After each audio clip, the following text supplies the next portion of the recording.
तो भाई लोग लो, भोजपुरी के पावर स्टार पवन सिंह इस साल भी नंबर 1 बन गए सबसे पहले। जी हाँ दोस्तों, हम इसी के बारे में आपको बताएंगे, तो आप लोग वीडियो को अंत तक जरूर देखिएगा। बाकी चैनल पे नए हो तो चैनल को सब्सक्राइब जरूर कर लीजिएगा।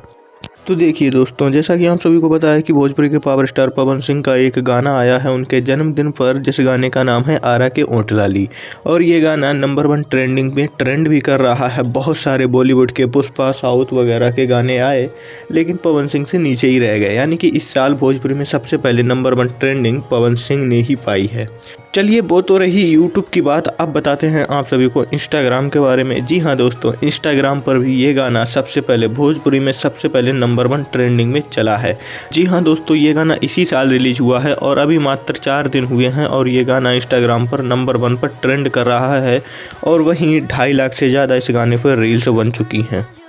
तो भाई मान गए पवन सिंह को। पवन सिंह जब भी कोई धमाका करते हैं, इंस्टाग्राम पर भी ट्रेंड करता है और यूट्यूब पर भी ट्रेंड करता है। और पवन सिंह की ये खबर ये है कि पवन सिंह का एक गाना आरा में दोबारा, हाँ वही वाला गाना जो खेसारी भैया ने भी चोरी किया था, लेकिन उनका गाना 100 मिलियन नहीं हुआ, लेकिन पवन सिंह का सिर्फ एक चैनल पर ये गाना 100 मिलियन हो गया है।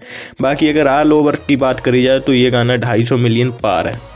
हाँ तो भाई मैं यही बोल रहा हूँ कि पवन सिंह हमेशा नंबर 1 थे, हमेशा नंबर 1 हैं और हमेशा नंबर 1 रहेंगे। चाहे वो यूट्यूब की बात करो, चाहे वो इंस्टाग्राम की बात करो।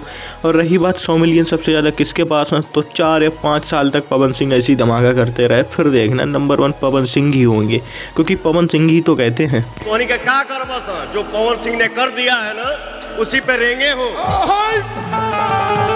हाँ भाई लोग, पवन सिंह हमेशा नंबर 1 रहेंगे।